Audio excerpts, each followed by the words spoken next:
Traffic na naman dito sa Route 10. Ayan, naglipa na naman ang mga kawatan. Kaya nakikita nyo guys yung trailer na doon sa unahan nitong truck na nasa harapan ko. Yan, inakit na naman ang mga kawatan yung pangarga. Pinuntatanggal yung tali doon sa pangargang bakal nila. Delikado yan. Mahirap niya kung pakialaman pati yung kable. Bubutrag ang pangarga niya. Grabe talaga dito sa Pitas. Takal naman ang tali ng gumuho na yan. Okay, natagara eh.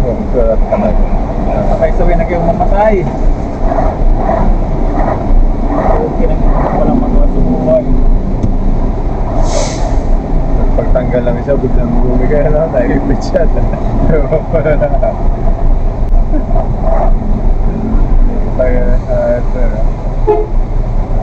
Kahit may tali yan, walang titimin na tali yung tali.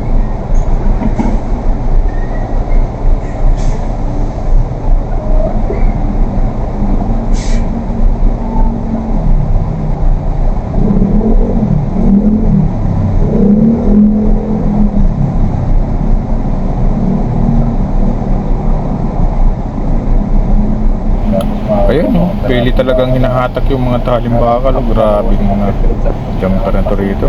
Ayun, umakyat pa si Babaw. Grabe na to rito sa Route 10.